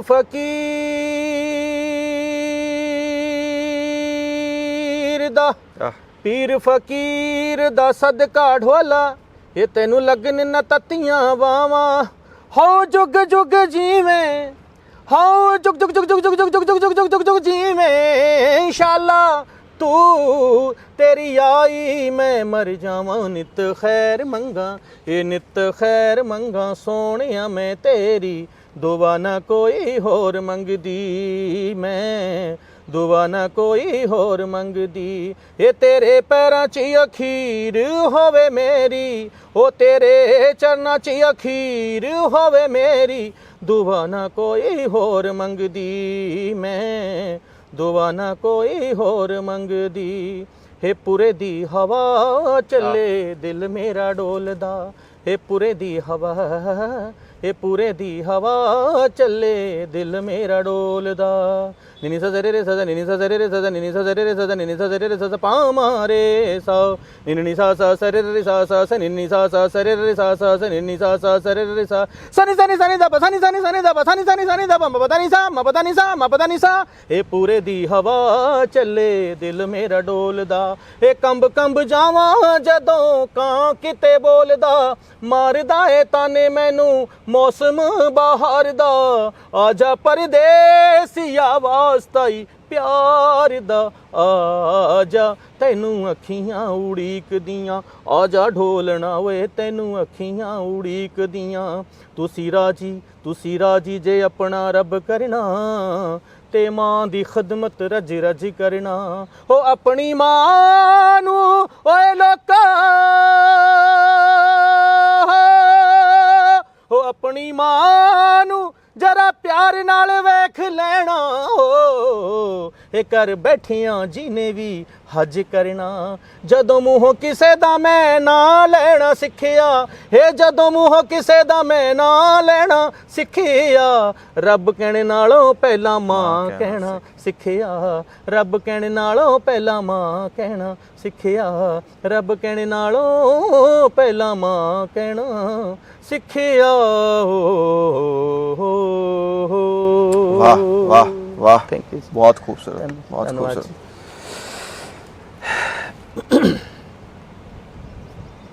ਸੰਗੀਤ ਸਿਖਾਉਣ ਤੁਸੀਂ ਸਕੂਲਾਂ 'ਚ ਜਾਂਦੇ ਹੋ ਔਰ ਹਾਲਾਤ ਇਸ ਕਦਰ ਤੁਹਾਡੇ ਲਈ ਬਣਾ ਦਿੱਤੇ ਜਾਂਦੇ ਆ ਕਿ ਤੁਹਾਨੂੰ ਉੱਥੋਂ ਜਾਣਾ ਪੈਂਦਾ ਜਾਂ ਤੁਹਾਨੂੰ ਕੱਢ ਦਿੱਤਾ ਜਾਂਦਾ ਔਰ ਫਿਰ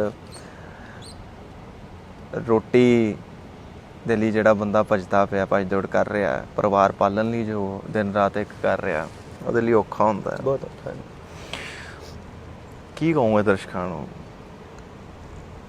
ਮੇਰੀ ਕੋਸ਼ਿਸ਼ ਜਾਰੀ ਹੈ ਕਿ ਮੈਨੂੰ ਕਿਸੇ ਦੇ ਕੋਲੋਂ ਮੰਗਣ ਦੀ ਲੋੜ ਨਾ ਪਵੇ ਫਿਰ ਵੀ ਮੈਂ ਆਪਦੀ ਮਿਹਨਤ ਕਰੂੰਗਾ ਇਹ ਮੈਨੂੰ ਕਿਸੇ ਸਕੂਲ ਚੋਂ ਰਿਲੀਵ ਕਰਵਾ ਦਿੰਦੇ ਨੇ ਮੇਰਾ ਜੋ ਰਿਜ਼ਿਊਮ ਹੈ ਉਹ ਨੈਕਸਟ ਸਕੂਲ 'ਚ ਪਹੁੰਚ ਜਾਂਦਾ ਮੈਂ ਪਹਿਲਾਂ ਆਪਦੀ ਐਡਵਾਂਸ ਇੱਕ ਸਕੂਲ 'ਚ ਰੱਖਦਾ ਜਿੱਦਾਂ ਹੁਣ ਇੱਕ ਕਾਰਨ ਮੇਰਾ ਇਹ ਵੀ ਸੀਗਾ ਕਿ ਮੈਂ ਹੁਣ ਤੱਕ ਜੌਬ ਬਚਾ ਰਿਹਾ ਸੀਗਾ ਕਿ ਬਹੁਤ ਸਾਰੇ ਮੀਡੀਆ ਦੇ ਮੈਂਬਰ ਮੇਰੇ ਭਰਾ ਕਈ ਵਾਰੀ ਮੈਨੂੰ ਕਹਿੰਦੇ ਸੀ ਇੰਟਰਵਿਊ ਦਿਓ ਉਹ ਮੇਨਲੀ ਇਹੀ ਸੀਗਾ ਕਿ ਜਦੋਂ ਮੈਂ ਕਿਤੇ ਜੌਬ ਕਰਦਾ ਸੀਗਾ ਕੋਈ ਇੰਟਰਵਿਊ ਆਉਂਦੀ ਸੀਗੀ ਅੱਜ ਵੀ ਤੁਹਾਡੇ ਇੰਟਰਵਿਊ ਜਾਊਗੀ ਕਿੱਥੇ ਇਹਨਾਂ ਦੇ ਫੋਲੋਅਰਸ ਤੇ ਪਹੁੰਚ ਜਾਣਗੇ ਤਾਂ ਮੈਨੂੰ ਉਸ ਜੌਬ 'ਚੋਂ ਕਢਵਾ ਦੇਣਗੇ ਪਰ ਜਿਹੜੇ ਰੋਜ਼ਾਨਾ ਸਪੋਕਸਮੈਨ ਦੇ ਦਰਸ਼ਕ ਨੇ ਜੋ ਦੂਰ ਬੈਠੀ ਆਡੀਅנס ਤੁਹਾਨੂੰ ਸੁਣਦੀ ਪਈ ਹੈ ਜੇ ਤੁਹਾਡੇ ਨਾਲ ਇਹ ਫੇਰ ਹੁੰਦਾ ਔਰ ਇਹ ਹੋਏਗਾ ਕੋਈ ਗੱਲ ਨਹੀਂ ਕਿਉਂਕਿ ਜਿਸ ਤਾਕਤ ਦੇ ਖਿਲਾਫ ਤੁਸੀਂ ਲੜਦੇ ਪਏ ਹੋ ਉਹ ਕਿੱਡੀ ਵੱਡੀ ਤਾਕਤ ਹੈ ਉਹ ਆਪਣੇ ਆਪ ਪਤਾ ਲੱਗਦਾ ਜਦੋਂ ਪਰੋਲ ਤੇ ਬਾਹਰ ਆ ਜਾਂਦਾ ਐਡਾ ਹਾਰਡਕੋਰ ਕ੍ਰਿਮੀਨਲ ਜਿਹਨੂੰ ਬਲਾਤਕਾਰੀ ਤੱਕ ਕੋਰਟਾਂ ਨੇ ਕਹਿਤਾ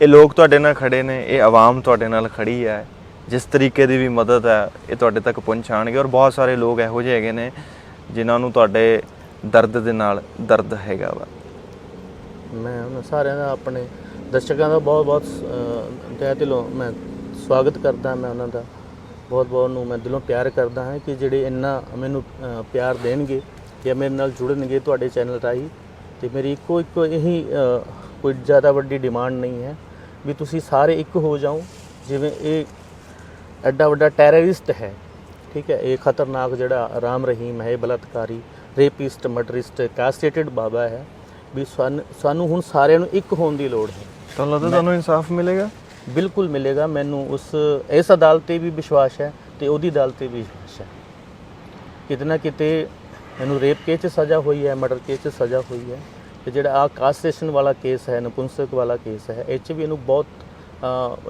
ਵੱਡੇ ਪੱਧਰ 'ਤੇ ਸਜ਼ਾ ਹੋਣੀ ਹੈ ਕਿਉਂਕਿ ਜਿਹੜਾ ਇਹਨੇ ਇਨਸਾਨੀਅਤ ਦਾ ਘਾਤ ਕੀਤਾ ਹੈ ਇਹਨੇ ਅਮਾਨਵੀ ਅਪਰਾਧ ਕੀਤਾ ਹੈ ਹਾਲੇ ਉਹਦੀ ਤਲਵਾਰ ਚੱਲਣੀ ਬਾਕੀ ਹੈ ਹੰਸਰਾਜ ਜੀ ਜਾਂਦੇ ਜਾਂਦੇ ਅਖੀਰਲੇ ਪੜਾਅ 'ਤੇ ਆ ਗਏ ਅਸੀਂ ਇੰਟਰਵਿਊ ਦੇ ਮੈਂ ਚਾਹੁੰਦਾ ਕਿ ਇਹਨੂੰ ਹੈਲਦੀ ਨੋਟ 'ਤੇ ਖਤਮ ਕਰੀਏ ਜੀ ਸਰ ਕੁਛ ਇੱਕ ਗੀਤ ਜੇ ਤੁਸੀਂ ਦੁਬਾਰਾ ਕੋਈ ਸੁਣਾ ਦੇਵੋ ਸਦੂ ਸਿਕੰਦਰ ਸਾਹਿਬ ਦਾ ਜਾਂ ਕੋਈ ਗੀਤ ਸੁਣਾ ਦਿਓ ਜੀ ਸਰਦੂਲ ਪਾਜੀ ਦੇ ਤਾਂ ਬੜੇ ਸੋਹਣੇ ਗੀਤ ਨੇ ਬੜਾ ਉਹਨਾਂ ਦਾ ਮਤਲਬ ਦਰਦ ਹੈ ਉਹਨਾਂ ਦੇ ਸੰਗੀਤ ਦੇ ਵਿੱਚ ਜਿਹੜਾ ਤੁਹਾਡਾ ਵੀ ਦਰਦ ਬਿਆਨ ਕਰੇ ਕੁਛ ਵੀ अब मैं वैसे ਦਰਦ ਤਾਂ ਨਹੀਂ, ਮੈਂ ਉਹਨਾਂ ਨੂੰ ਵੈਸੇ ਹੀ ਲਾਈਕ ਕਰਦਾ, ਉਹਨਾਂ ਦੇ ਸਾਰੇ ਗੀਤਾਂ 'ਚ ਹੀ ਦਰਦ ਹੈ। ਮੇਨ ਤਾਂ ਹੈ ਸੁਰਾਂ ਨੂੰ ਸਮਝਣ ਦੀ ਕੋਈ ਕੋਸ਼ਿਸ਼ ਕਰੇ। ਜਾ ਅੱਖੋਂ ਓਲੇ ਹੋ ਜਾਨੀ, ਨਾਲ ਜਸ਼ਨ ਮਨਾ ਲੈ ਗੈਰਾਂ ਦੇ, ਮੈਂ ਕਿਵੇਂ ਸਜਾਵਾਂ ਦਿਲ ਨੀ ਅੜੀਏ, ਜੋ ਲਤੜ ਗਈ ਵਿੱਚ ਪੈਰਾਂ ਦੇ, ਮੇਰੀ ਜ਼ਿੰਦਗਾਂ ਦੀਆਂ ਜੇਲਾਂ ਵਿੱਚ ਬਣ ਕੈਦਣ ਘਿਰ ਗਈ, ਕੀ ਕਰੀਏ, ਜੇ ਉਂਝ ਗਿਰਦੀ ਤਾਂ ਚੁੱਕ ਲੈਂਦੇ, ਇਹ ਨਜ਼ਰਾਂ ਤੋਂ ਗਿਰ ਗਈ, ਕੀ ਕਰੀਏ, ਹੋ ਇਹ ਨਜ਼ਰਾਂ ਤੋਂ ਗਿਰ ਗਈ, ਕੀ ਕਰੀਏ, ਹੋ। ਥੈਂਕ ਯੂ, ਬਹੁਤ ਬਹੁਤ ਧੰਨਵਾਦ ਵਕਤ ਦੇਣ ਦੇ ਲਈ। Thank you so much. Hansraj ਦੀ ਇੱਕ ਪਹਿਚਾਨ ਆਰਟਿਸਟ ਦੀ ਹੈ, ਹੰਸਰਾਜ ਦੀ ਇੱਕ ਪਹਿਚਾਨ ਵਾਰੀਅਰ ਦੀ ਹੈ, ਯੋਧੇ ਦੀ ਹੈ। ਹੰਸਰਾਜ ਉਹ ਸ਼ਖਸ ਹੈ ਜੋ ਉਸ ਤਾਕਤ ਦੇ ਖਿਲਾਫ ਲਗਾਤਾਰ ਜੰਗ ਲੜ ਰਿਹਾ ਔਰ ਮੁਹਿੰਮ ਵਿੱਢੀ ਹੋਈ ਹੈ। ਔਰ ਇਹ ਤਾਕਤ ਕਿੱਥੋਂ ਮਿਲਦੀ ਹੈ? ਤਾਕਤ ਤੁਹਾਡੇ ਵਰਗੇ ਲੋਕਾਂ ਤੋਂ ਮਿਲਦੀ ਹੈ ਜੋ ਕਹਿੰਦੇ ਆ ਕਿ ਹਾਂ, ਇਸ ਬੁਰਾਈ ਦੇ ਨਾਲ ਲੜਨ ਦੇ ਲਈ ਅਸੀਂ ਹੰਸਰਾਜ ਦੇ ਨਾਲ ਖੜੇ ਹੋਏ ਹਾਂ। ਤੁਹਾਡੇ ਕੋਲੋਂ ਕੋਈ ਮੰਗ ਨਹੀਂ ਹੈਗੀ ਹੈ, ਪਰ ਇੱਕ ਮੰਗ ਹੈਗੀ ਹੈ ਕਿ ਜਦੋਂ ਇਹੋ ਜਿਹਾ ਸ਼ਖਸ ਮੈਦਾਨ ਦੇ ਵਿੱਚ ਉਤਰਿਆ ਹੋਇਆ ਤੇ ਉਹਦੇ ਨਾਲ ਖੜੇ ਹੋਵੋ। ਔਰ ਖੜੇ ਹੋਣ ਦਾ ਮਤਲਬ ਇਹ ਨਹੀਂ ਹੈਗਾ ਕਿ ਕਮੈਂਟਾਂ ਦੇ ਵਿੱਚ ਆ ਕੇ ਤੁਸੀਂ ਲਿਖ ਦੋਗੇ ਕਿ ਯਾਰ we are with you, Waheguru ji ਅਸੀਂ ਤੁਹਾਡੇ ਨਾਲ ਹਾਂ। ਇਹ ਚੀਜ਼ਾਂ ਚਲਦੀਆਂ ਰਹਿਣੀਆਂ ਨੇ, ਲੇਕਿਨ ਹਕੀਕਤ ਦੇ ਵਿੱਚ ਖੜਾ ਹੋਣਾ ਔਰ ਜ਼ਮੀਨ 'ਤੇ ਉਤਰਨਾ, ਉਹਦੇ 'ਚ ਡਿਫਰੈਂਸ ਹੈ। ਮੈਂ ਚਾਹਾਂਗਾ ਜੋ ਲੋਕ ਮਦਦ ਕਰਨਾ ਚਾਹਣਗੇ ਇਹਨਾਂ ਦੀ, ਕਿਉਂਕਿ ਜਿਸ ਤਰੀਕੇ ਦੇ ਨਾਲ ਇਹਨਾਂ ਦੀ ਜੌਬ ਛੁਡਵਾ ਦਿੱਤੀ ਜਾਂਦੀ ਹੈ ਔਰ ਘਰੇ ਪਰਿਵਾਰ ਹੈ, ਬਾਵਜੂਦ ਬਹੁਤ ਸਾਰੀਆਂ ਚੀਜ਼ਾਂ ਦੇ ਇਹ ਆਪਣੀ ਜ਼ਿੰਦਗੀ ਫਿਰ ਵੀ ਕੱਟ ਰਹੇ ਆ ਔਰ ਤੁਹਾਡਾ ਸਾਥ ਹੋਣਾ ਬੜਾ ਜ਼ਰੂਰੀ ਹੈ। ਇਸ ਇੰਟਰਵਿਊ ਨੂੰ ਇੱਥੇ ਪੂਰਨ ਵਿਰਾਮ ਲਗਾਵਾਂਗਾ ਔਰ ਤੁਹਾਡੇ ਕੋਲੋਂ ਇਜਾਜ਼ਤ ਲਵਾਂਗਾ। ਕੈਮਰੇ ਦੇ ਪਿੱਛੇ ਮੇਰਾ ਸਾਥ ਦੇ ਰਹੇ ਸੀਗੇ ਮੇਰੇ ਸਹਿਯੋਗੀ ਸੁਖਵਿੰਦਰ, ਮੈਂ ਲੰਕੇਸ਼ ਤ੍ਰਿਖਾ, ਰੋਜ਼ਾਨਾ ਸਪੋਕਸਮੈਨ ਦੇ ਲਈ।